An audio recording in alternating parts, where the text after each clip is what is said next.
What up, Fight World? It's your boy Ego, and I'm back with some more boxing. Now, don't shoot the messenger. I am a Marcos Maidana fan. You can look at my old videos to corroborate that. I'm just giving it to you how I see it, straight down the middle, as always. Not too long ago, I did a video about Al Haymon and his mismatches, quote unquote, his mismatches.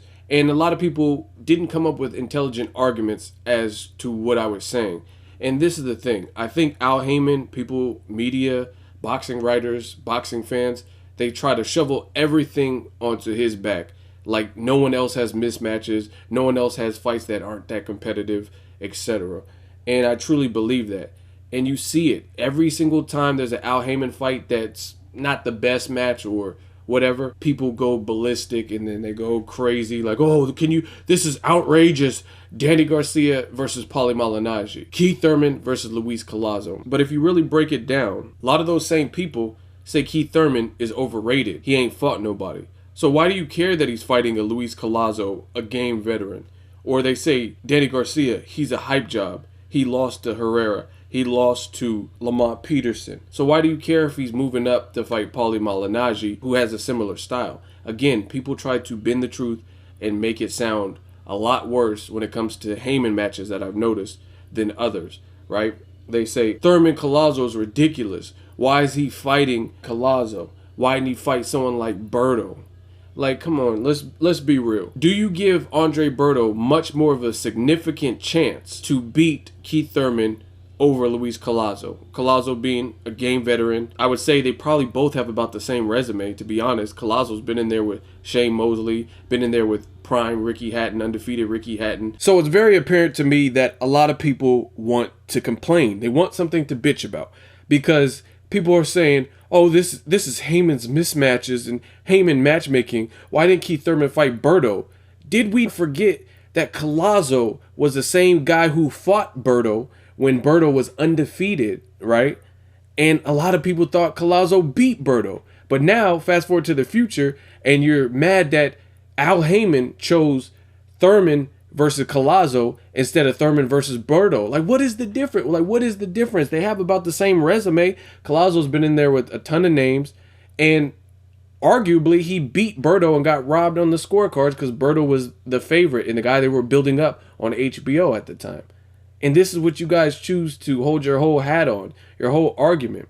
I wouldn't give Berto or Collazo much more of an advantage over Keith Thurman. I would favor Keith Thurman in both of those fights. But Collazo, like I said, people thought he got robbed versus Berto. And you could say, oh, but Collazo, Amir Khan beat him down. True. Amir Khan dominated him a few years ago, right? He got knocked down 3 times, but he went the distance. You look at Berto, he lost, got stopped in the 12th round, almost went the distance, but he got stopped by Jesus Soto Caras. But the fans are saying, why does he not fight someone like Berto? Or they say, Danny Garcia, he's fighting Paulie Malignaggi, and they're trying to play matchmaker. Why isn't he fighting a guy like Maidana? Why is Keith Thurman fighting Collazo? He's not fighting Maidana.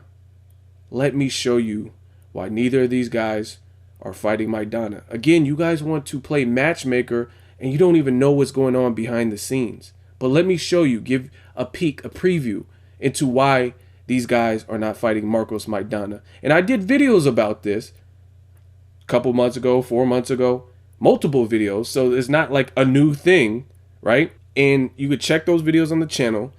But here, let me show you why these guys aren't fighting Marcos Maidana. Ah! Does it look like Marcos Maidana is fit and ready for competition? Does it look like he is ready to compete with anybody in the welterweight division? He looks like he is in line to fight the winner of Fury versus Klitschko. So again, you guys, a lot of you want to complain and you want to play matchmaker with situations that aren't realistic. Robert Garcia said to Fight Hype, shout out to them, shout out to Robert Garcia Boxing Academy, that Maidana, he might not have a love for it, and he does it because he's good, and he gained a lot of weight, so he might not be back until 2016. And this is evidence of it. Maidana looks absolutely huge. I followed and enjoyed Maidana's whole career, and it's evident what Robert Garcia said seems pretty true. Maidana looks big. He looks huge. People are calling him Marcos McDonald's and all this. So he's obviously enjoying those Floyd Mayweather paydays.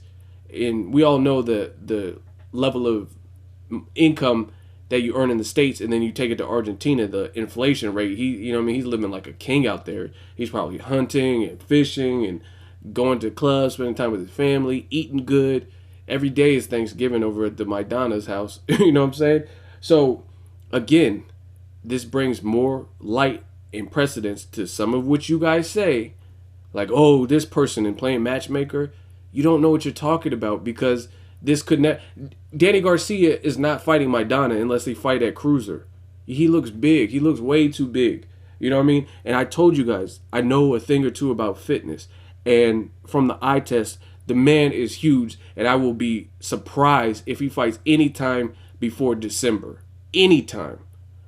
Because from what I heard, and this is not even just recently, I'm talking about career-wise, like when he was fighting Amir Khan, they said he was, in essence, lazy. And you know what I mean? Like I said, I like Chino, but they said he was lazy. Like he didn't like doing the road work and this.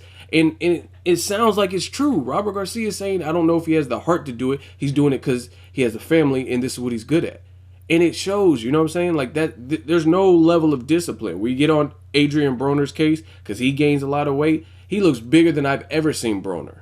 You know what I'm saying? He looks like Broner's daddy right here. Like, he looks huge. So, again, from the eye test, I wish him well. I want to see him come back. But I want to see him come back properly, because the Chino I know is in better shape than this. The Chino I know is a warrior. Chino I know puts up a good fight, and there's no quit in him. But if he has to come crashing down to lose weight just to make a fight with Keith Thurman, I would easily favor Keith Thurman, because he's going to have to Ricky Hatton this situation and fight Thurman if he plans on fighting anytime soon. So, like I said, I'll be surprised if I see him come back anytime before December. He just looks too big. And on top, and like I said, it's one thing to be that big, but to also not be a gym rat and be that big, that's doubly hard. You know what I'm saying? If that makes any sense to you guys. Because if you're a gym rat, then you can, you know what I mean? If it was like, let's say The Rock. The Rock knows all kinds of fitness tips and tricks and workout programs and ways to eat. So if he slacked off and gained a lot of weight and needs to get in shape for a role, I mean, that's his thing. He eats the gym. He's been doing it since the WWE days, right? So that's different. Maidana, like I said, from everything I heard, he doesn't like to train. He doesn't like to do the road work. Doesn't like, you know what I mean, the cardio and stuff. It's more of a chore to him. So again, where he's at from the eye test, if he wants to lose weight to come back in healthy and fight at welterweight, he has a long way to go. Let me know what you guys think of this new picture that leaked. Maidana just looks huge. Let me know what you think. Make sure you like my video as always. Hate, comment, and subscribe. Till next video, it's Ego signing off.